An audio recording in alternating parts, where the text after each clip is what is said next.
Olá, estamos mais uma vez aqui com o assunto na mesa e o tema de hoje é polêmico. Tem gente que acha que tem gente que acha que não tem gente que questiona se a inteligência artificial chegou lá. Que tema é esse, Nina? Olha, criatividade. Eu posso dizer por mim, quando eu tô com sono, eu não tenho criatividade. E aí, quando a gente fala de IA e aí, imaginação, temos aqui o Batman, tem mais de 30 anos aí na trajetória, né? Mexendo com fotografia, trabalhando com fotografia, realidades, múltiplas imagens e... Não sei, Gi, como é que a gente começa esse papo hoje? Vamos começar do começo? Vamos. Batman, seja muito bem-vindo. Um prazer. A gente queria muito saber sobre a sua trajetória. Conta um pouquinho como é que você chegou até aqui, os passos. Quais foram os grandes marcos aí que você queria compartilhar com a gente? Eu começo da maneira mais analógica possível. Acho que as minhas referências visuais, eu acho que estão muito ligadas a um processo muito próximo à artesania, do lápis, da relação da fotografia, de revelar e ver aquela imagem saindo ali de uma química na água e se transformando. Para mim, tudo tinha uma força poética que eu fico bem impactado que isso não seja ainda celebrado nos dias de hoje. Independente, assim, eu acho que tem uma questão, assim, a experiência computacional entrou na minha vida no meio da minha universidade. Eu estudei design, eu achei que eu ia desenhar o resto da minha vida e com design eu fui entendendo que eu trabalhava com projetos visuais, tal, com comunicação, com função, com prazos e clientes e seja lá o que for. Mas tem um momento que eu aprendi, metade da universidade é uma orientação totalmente analógica, técnica, manual, artesanal, mecânica, e de repente entra o computador criando uma revolução falando que tudo que você aprendeu não vale mais nada. Tudo que você estudou vai ser ultrapassado. Só que no meio dessa transição, dessa revolução, da entrada do computador, e que foi realmente impactante, né? E todo mundo está traçando uma coisa, olha, se você não aprender o Corel Draw, a sua vida está lascada. Se você não aprender o PageMaker, você está lascado. Mas eu queria desenhar com bico de pena. Não faça mais isso. Então, era uma catástrofe. A cada semana, a cada entrada. Nesse momento, a universidade, para mim, ficou muito desinteressante. Você negar o passado, você negar os ídolos que eu estava construindo e pessoas. Eu estou falando, assim, do século XV, Michelangelo. Caramba, eu não posso mais, eu vou ter que ver Michelangelo escondido. Mas eu saio, o computador era obrigatório dentro de uma linguagem estética, ele estava começando a entrar de uma maneira, a máquina estava ganhando uma dimensão muito mais forte do que já existia a câmera, já existia a televisão, já existia o cinema, já existia a fotografia. Só que ao longo de 100 anos a gente foi ganhando essas mensagens catastróficas, vai acabar, vai acabar, vai acabar, vai acabar. Não acabava e tudo se encaixava num modelo onde as coisas tinham seu valor. E, de repente, num determinado momento, né, o final dos anos 90, as coisas pareciam que iam ser apagadas. Eu nunca deixei de olhar para trás para enxergar o que está para frente, né? Para mim, o passado ele tem uma relevância tecnicamente, esteticamente, assim, para eu entender o que eu estou fazendo no presente para enxergar futuros. Isso virou uma retórica do meu trabalho. Se você esmiuçar, decupar qualquer trabalho, seja da Olimpíada, seja de um show, de uma exposição, de um festival, que eu já dirijo já há 19 anos, falando sobre arte e tecnologia, eu estou sempre misturando a vitrola com o sensor, o Arduino com uma construção escultórica de madeira. Então, essa combinação explosiva entre o passado e o futuro, para a gente entender onde a gente se posiciona no presente, para mim é o grande desafio. E muito passa pelo tempo, né? Para mim o tempo, qualquer coisa que a gente conversa aqui, eu vou trazer o tempo numa relação. Quando a gente se embriaga na inteligência artificial, se embriaga num plugin que te dá uma solução muito rápida, eu desconfio. Nossa, você trouxe um ponto aí da desconfiança dessa rapidez, né? Porque, né? E a construção da imagem, vou pegar a imagem porque eu trabalho com imagem de um outro ponto de vista, na computação. Eu achei legal você trazer essa relação que você tem com o hardware de diferentes formas, o hardware computacional e o hardware que é o hardware puro. Sim. E tudo isso para formar a imagem, né? E na minha cabeça, até o momento, assim, dos conceitos que eu tenho passado da construção de imagem, eu tenho pensado em imagem muito a partir dos sonhos. Como que a imagem é formada durante o sono, né? A gente tem autores que se dedicaram, pessoas que se dedicaram há anos da vida delas a tentar descobrir isso e ainda estamos descobrindo. Eles deixaram um rastro aí pra gente continuar.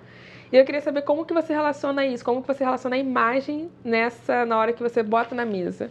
Um hardware, de um ponto de vista mais computacional, e um hardware puro, vamos colocar assim, que a computação às vezes não considera hardware, mas é hardware. Como que você junta isso para pensar essas imagens aí no seu trabalho? Fiquei interessada porque tem essa questão do tempo, né? Com respeito ao tempo. Eu vou trazer uma lembrança, assim, que uma vez eu estava no Ceará, no interior do Ceará, e aí tinha um mestre esculpindo uma porta enorme de madeira. E eu tive a petulância de perguntar para ele quanto tempo, mestre Aldenice, leva para fazer essa porta. Ele desceu da escada, era uma porta grande, e ele estava fazendo uma epopeia, o encontro do Padinho Cisso com Noé e salvando o mundo e tal. Ele desceu e ele falou: meu filho, eu levei 70 anos para fazer em 15 dias. Uau, é isso, né? Formação. Eu acho que qualquer coisa que a gente fale aqui é um acúmulo das nossas caminhadas. Assim, o computador como ferramenta, como ele para mim é mais um lápis que ele está disponível. E eu adoro me deparar, e às vezes eu crio um exercício de resistir a ter um conhecimento um pouco maior de alguns softwares específicos que eu sei que eu vou usar muito, que vão facilitar muito minha vida, para eu ser um ignorante. Esse posicionamento, já que hoje eu consigo trabalhar num coletivo, que eu consigo ter muitos especialistas, muitas pessoas que pensam com profundidade, o detalhe, os atalhos para conseguir uma velocidade, eu retardo. Então, quando as pessoas me entregam, já está pronto, de alguma maneira eu volto. Então vamos voltar 10 casinhas. Esse exercício de você respirar, de você enxergar ali possibilidades de trazer uma camada a mais, de você... Tá tudo rápido, mas vamos tirar a eletricidade? Vamos passar um dia sem eletricidade? Vamos escutar a música de uma forma que a visão ou qualquer sentido que nos roube a audição, ele consiga acelerar um processo, né? E então, às vezes, eu problematizo, eu trago alguma coisa, quando as coisas são muito aceleradas, eu trago um fax. E não é porque o fax é uma experiência vintage, estética. Ele tem um papel térmico, ele tem um processo ali de construção, ele tem um som, ele tem e isso eu acho fascinante, assim, quando a gente consegue enxergar o mashup, né, essa mistura das fronteiras, e a gente consegue errar. Eu acho que hoje a minha grande contribuição com a minha equipe, com os trabalhos que eu venho desenvolvendo, é de trazer uma intuição que nem sempre eu consigo tirar de dentro de mim, né? Então, se eu entrar no automático e fazer as coisas, porque em 5 minutos eu tenho que entregar uma capa de um projeto gráfico, um prazo inexequível, um prazo cruel, desumano, mas tudo bem, eu vou te entregar. Você quer isso? E às vezes, cada vez mais, os seres humanos têm feito pedidos desumanos. Desumanos. Em nome da produtividade. Não, e pedidos assim, exigindo uma eficiência, uma alta entrega. Aí a gente vai voltar para a inteligência artificial. Exato. Né? Exato. E eu quero a inteligência mais natural possível. Então, para escrever um texto hoje, E eu já tive experiências na largada da inteligência artificial que foi muito sedutor, porque eu tinha um prazo inexistente. E aí eu fiquei chocado. Sim. Como ela resgatava, de alguma maneira, né, todas as nuvens que de alguma forma um dia eu falei, buscou todos os meus jargões e colocou num texto articulado de uma forma que talvez eu não tivesse condição. Quando eu me proponho escrever um texto, seja de um parágrafo ou uma lauda, ou de 20 páginas, eu vou para um lugar e sigo um ritual que eu não abro mão. Preciso de silêncio, eu preciso me limpar, eu preciso me isolar da minha família. Eu entro numa crise pessoal que é uma delícia, porque eu me retroalimento de toda a minha ancestralidade. E eu acho que isso a gente não tem. Né? Quando a gente fala de tempo, eu queria resgatar isso que o mestre Aldeni fala. Eu levei 70 anos para fazer em 15 dias. Construção ao longo do tempo, né? Porque às vezes a pessoa não conhece o seu trabalho, não conhece quem é você, pode fazer perguntas ou elogiar da forma, nossa, eu não sabia que você fazia isso. E você tem uma trajetória de trabalhos, de projetos e enfim, de construção da carreira nesse sentido. E as pessoas, por conta dos prazos e por conta dessa nova dinâmica da relação da carreira, as pessoas não se dão o trabalho de olhar, de ler sobre quem é você. Quando eu fiz o encerramento das Olimpíadas, eu estava trabalhando com o time dos sonhos, na base da pirâmide, também quem me dirigia e co-dirigia o meu trabalho de direção visual, que era Rosa Magalhães, né, uma mulher... Sim. Sem dispensa comentários, né? Ela trazia uma reflexão do tempo e de olhares ali, apesar da gente ter 4 horas para ilustrar e contar uma história, assim, ela falava o seguinte: Batman, a nossa maior batalha aqui dentro desse enredo de 4 horas é primeiro contar a história do Brasil, que o livro não conta. Né, a gente aproveitar uma oportunidade que os diretores do Comitê Olímpico eles não saibam disso, porque eles vão tentar pasteurizar. E a grande batalha foi na hora do hino nacional, porque eles queriam uma modelo loura, de olhos azuis, linda, que para mim ela era alemã, e eu sei que a gente tem uma combinação alemã muito forte no Brasil, mas é uma minoria muito grande e a gente queria que fosse uma mulher ou um homem negro, e cantando o hino nacional inteiro. Uma cerimônia de 4 horas, eles queriam que cantasse 1 minuto do hino. Gente, desculpa. Não abrimos mãos do hino inteiro. E não abrimos mão que seja uma pessoa negra.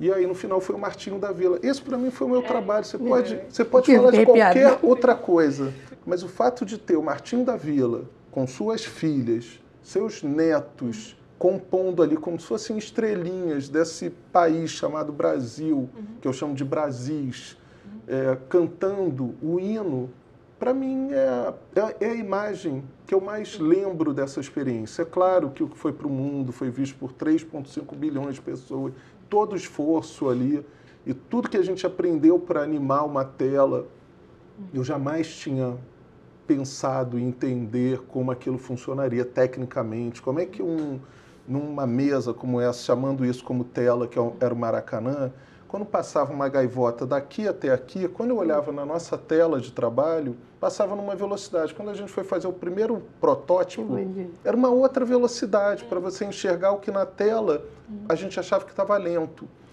A gente precisa se educar. Queria dar um salto ali, né, de tempo também.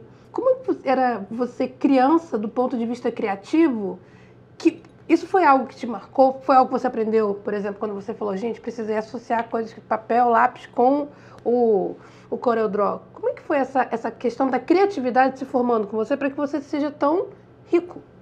Hoje eu tenho total lembrança e compreensão da organização do que eu fazia e de como eu absorvo hoje nos trabalhos. Assim, eu criança, e o meu avô Zavarese, ele me ajudou muito, assim, por exemplo, eu sou suburbano no Rio de Janeiro, e ele falava assim, vamos ao cinema. A gente entrava num ônibus no ponto inicial da Penha e até o ponto final de algum outro lugar que eu não me lembro, e ele falava, Olha a tela. Essa cena de eu enxergar o cinema através daquele enquadramento e aí ele ia dividindo a pipoca para ela durar do início até a volta, depois para o ponto final do IAPI da Penha, era uma fábula, né? E na época eu não conseguia nem julgar o quão aquilo ia ser importante na minha formação, na minha imaginação e qualquer coisa que eu estivesse construindo. Mas hoje, quando eu estou de uma certa maneira, um embate que o software não entrega, a equipe está buscando as mesmas fórmulas, né? E no final você fica girando.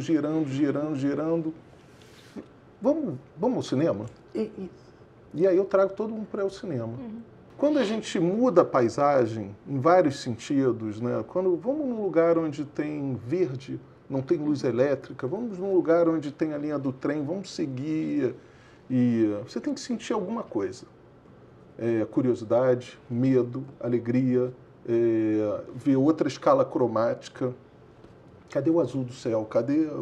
Por que tem tanto cinza? E você voltar quase como uma limpeza espiritual, técnica, para você reconectar onde você está travando, sabe? Onde você não está conseguindo evoluir. Quando você está perdido e você começa a perder o controle, poxa, eu estou perdido, o que eu faço, não sei o quê.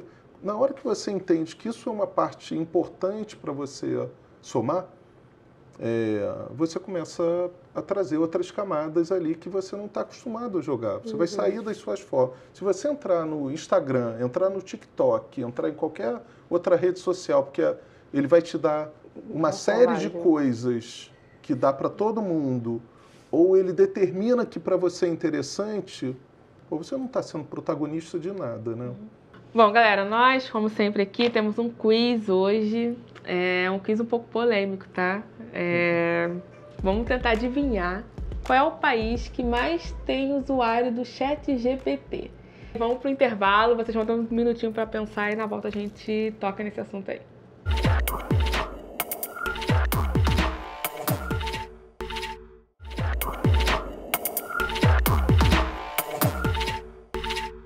Bom, galera, voltamos aqui. Vamos direto para a resposta do quiz, para a gente comentar um pouco. Brasil. E aí, galera, quem tá feliz com essa notícia aí? Um pouco preocupada a relação com o tempo, mas não sei.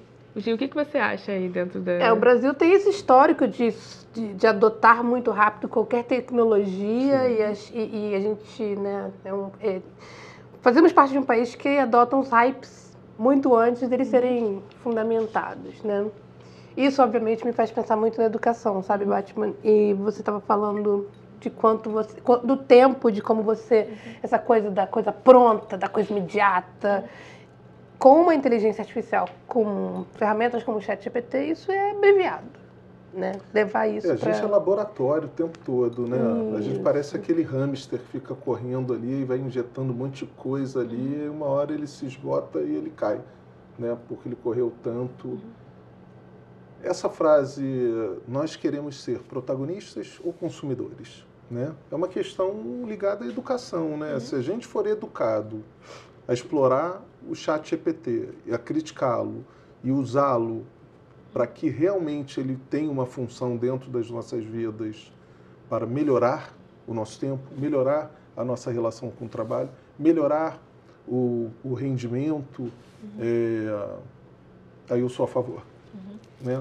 Usar só porque ele está sendo um facilitador, porque ele está acelerando algo que eu levava 4, 5 dias, eu me recolho ao privilégio que eu tenho hoje de fazer opções. Eu não quero fazer um texto pelo ChatGPT.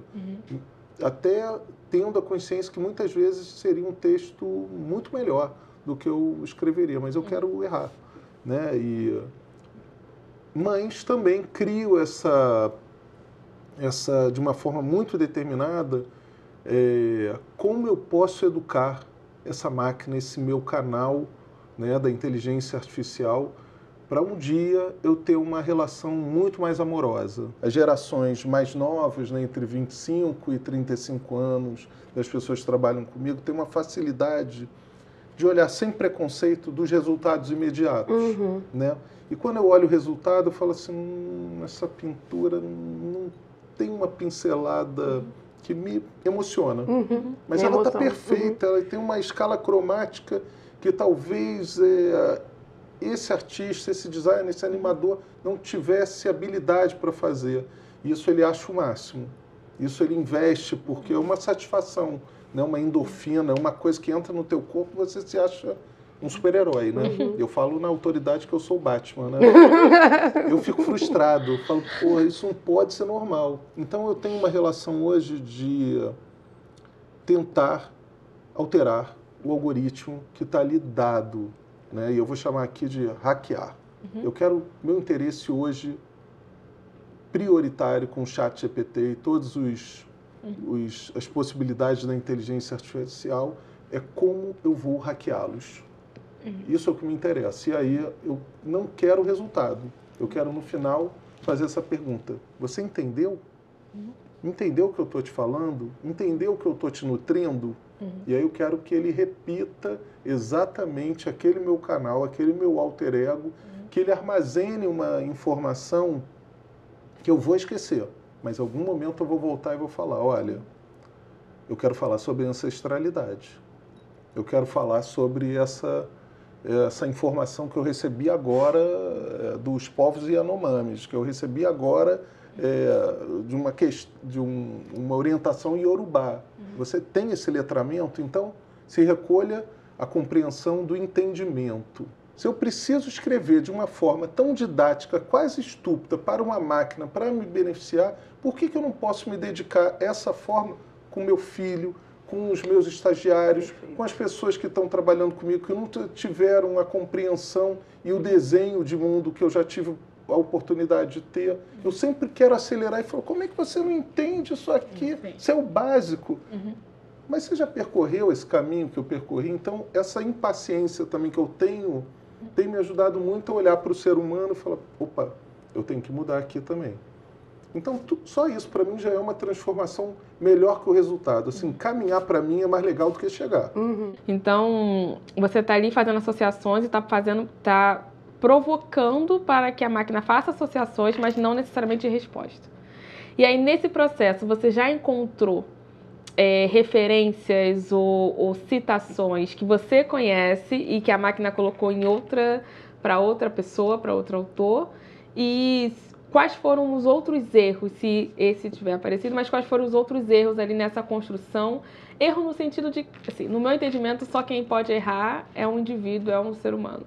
Máquinas, elas não estão errando, elas estão fazendo associações incorretas, né? Eu evito usar essa palavra erro e tal para as máquinas, só para não tentar humanizá-las. E aí é um contraponto até o que você traz agora, de que você justamente faz esse processo de olhar para as máquinas e tentar humanizar ainda mais as suas relações, né? Então, como que esse processo, como que você flexibiliza isso com as máquinas, né? Essa questão do erro, e depois como você flexibiliza isso nas suas relações? Eu achei interessante esse ponto que você trouxe ali do olhar para um lado, olhar para o outro e falar assim, o que dá para aproveitar dos dois?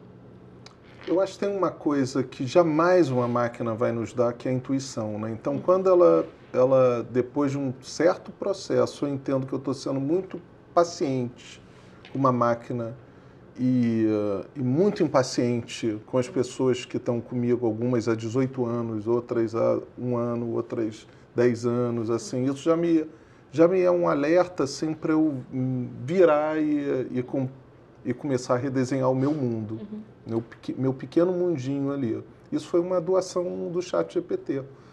Eu estava vendo outra coisa, a inteligência artificial, ela tem um alcance, uma memória, uma organização de um mundo muito recente, né? E aí, se você falar também sobre essa questão, né, da falta de referência que um livro pode te dar de uma história de séculos atrás, uma leitura, um tempo de concentração, essas dinâmicas que às vezes são complexas a gente pedir que as pessoas façam fora do trabalho, eu tento trazer para dentro da nossa experiência de uma entrega que tem sempre uma pressão, uma urgência, que é muito doida, né? essas associações que a máquina faz, ela não tem muita distração, né? Já tá posta ali. Não, ela vai fazer um redemoinho e vai te cuspir alguma coisa. E você falou de memória e você falando da sua paciência ali com a máquina, em que você tem ali o seu momento, né? O seu tempo com a máquina. Eu achei muito interessante porque a gente tem o conceito de machine learning, que é uma coisa muito dura, uma coisa muito seca, uma coisa muito repetitiva. E você está criando memórias com o ChatGPT de uma forma muito humana. Então é muito interessante essa coisa do processo e que está retornando ali. Você, mas aqui eu poderia trazer esse processo de forma mais explicada. Então, eu achei bem interessante, assim, muito novo. Essa coisa da criação de memória. Você falou dos orixás, você falou da ancestralidade. E que são memórias que, às vezes, vêm truncadas. E você está trazendo, olha, não é bem assim. Visualizar e você enxergar não vai ser dada pela máquina. A máquina hoje é uma ferramenta como qualquer outra. Né? O lápis ou o computador e todos os softwares hoje que geram ali esse turbilhão que o computador nos oferece, para mim, ele não é uma frase que eu quero que seja um clichê, nem um lacrador, assim, mas é igual, não tem, acho que vantagem nenhuma. Se você pegar 3 gravetos aqui, se você construir uma escultura, e se você fizer isso num SketchUp, né, num outro software de 3D, para mim vai ser lindo igual. Para a gente criar essa memória afetiva aqui do episódio e o que você traz também da importância da memorização em diversos cenários diferentes, eu queria que você trouxesse uma frase que possa...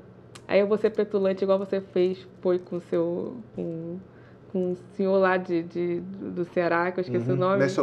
Mestre Aldeni. Quanto tempo ele levou para fazer a porta? Quanto tempo ele levou para fazer a porta, eu vou ser petulante e falar, resuma. E uma frase, assim, a sua relação hoje com a inteligência artificial, com a criatividade. Essa frase é fácil para mim, assim, e é um pouco o que me guia na curiosidade, em tudo que eu faço. Eu me interesso pelas coisas que eu nunca fiz. É isso que me move. E eu quero quebrar a cara. É isso. Então vamos quebrar a cara, né? Vamos encerrar aqui para quebrar a cara agora. Convite para que todos quebrem a cara e que isso seja normalizado. E seja assunto da mesa. É isso. Muito obrigada. Obrigado a vocês. Foi um prazer.